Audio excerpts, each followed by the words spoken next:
right here on surface. So if there is an ending to this world and there is somewhere to go and there's a judgment, you're gonna get there and you might see a chart. And that chart may tell you who the fuck you should have been. And now you get the rest of your life to think about that. Man, I could have lived a much better life if I just would have just suffered a little bit more. If I just would have went in that and realized I had so much more. But fear and the 40% and living here versus living here, being afraid, stop me.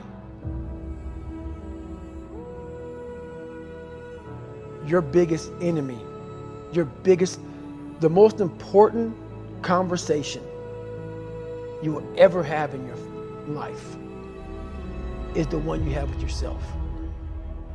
You wake up with it, you walk around with it, you go to bed with it. Eventually, you're going to act on it, whether you're good or bad.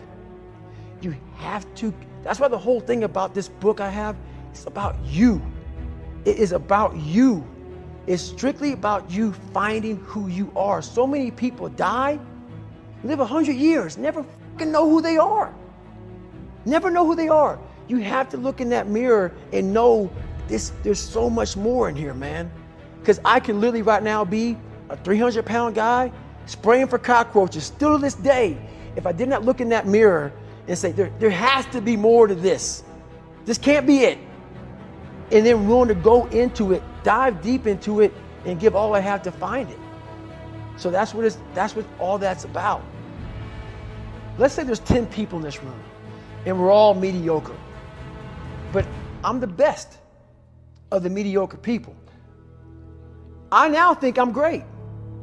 I'm great. We surround ourselves around people that make us feel great. They tell us what we want to hear.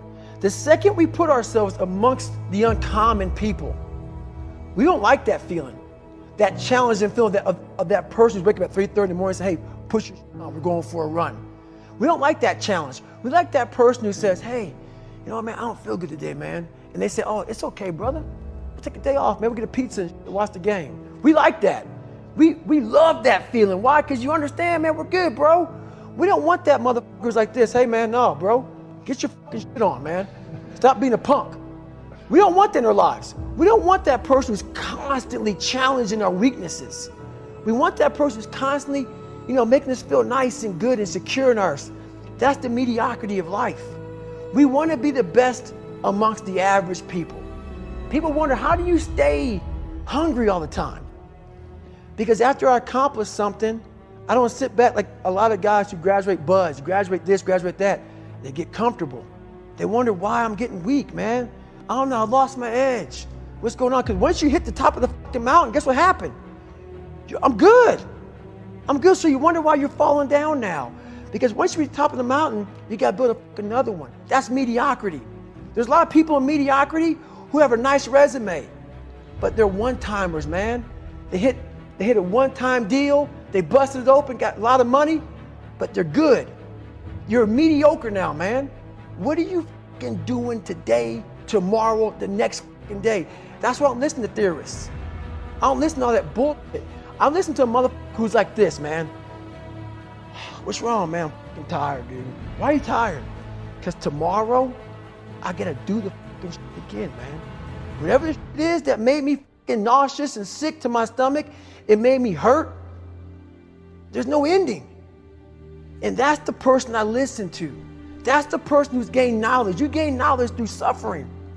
And on the other end of suffering is a world that very few have ever seen. It's a beautiful world because that's where you find yourself. You don't find yourself in over here. You find yourself on the other end. Like the 100-mile race I was on, I ran it for 24 hours. I found myself on the other end of that race. That 19 hours, I found, wow, there's a whole nother world out here that I've never even saw. But the world's in your mind. And that's what all that mediocrity is about. The mind has the tactical advantage over you at all times. At all times of your life, the mind has a tactical advantage over you. Why is that? It knows what you're afraid of. It knows your insecurities. It knows your deep, dark lies. And it starts to push you away from that. It pushes you in a direction that is comfortable. The mind controls everything. So what I realized was that when I was growing up and I was 300 pounds and I got all fat and I got all insecure, I realized that my mind kept taking me in this direction. When things got uncomfortable for me, when I was facing my insecurities, I was facing my fears, my mind said, oh no, we have the tactical advantage. We need to get you, separate you from this feeling. This feeling over here, life's all about feelings. We want the happy feeling. We don't want that feeling of this sucks. If in that moment, you can answer those up questions and you are now in charge of your brain versus your brain ruling you, that's where all that stuff comes from. So the 40% rule is all of that. You get to 40%, your brain says, we're done. Let's roll, man. This is starting to get painful. This is uncomfortable. So you sit down. You have to figure out ways, and everybody's different. That's how the book kind of talks about, like we all have these things about, 5 steps to this and 4 steps to this. It's a lot more than that. That's all bullshit. It's a practice that you have to, it's a habit. So if you know that at 40%, I'm feeling pain. At 40%, I'm feeling pain. That's where the 40% rule kicks in. Now it starts. Okay, I'm feeling pain. My mind's saying all this to me. It's saying, get out of here, run, flee. The fight or flight kicks in. Okay, we're done. We're not good enough. It starts telling you all these things. You start to believe it because the mind controls all. This is the time where you have to gain control back of your mind. It's okay. Let me see if I can go 45%. And once you start giving yourself more and more hope and start realizing, okay, the mind starts to be, okay, what are you doing? We're supposed to be going right and you're going left. You start then controlling your mind. Start finding more in yourself. And then it goes from 40% to a lot further than that. But that's the start of it though. Get to the spot where your mind is saying stop. Wherever that is, you gotta get there first. And then that's when that starts to work for you. You gotta control yourself in that moment.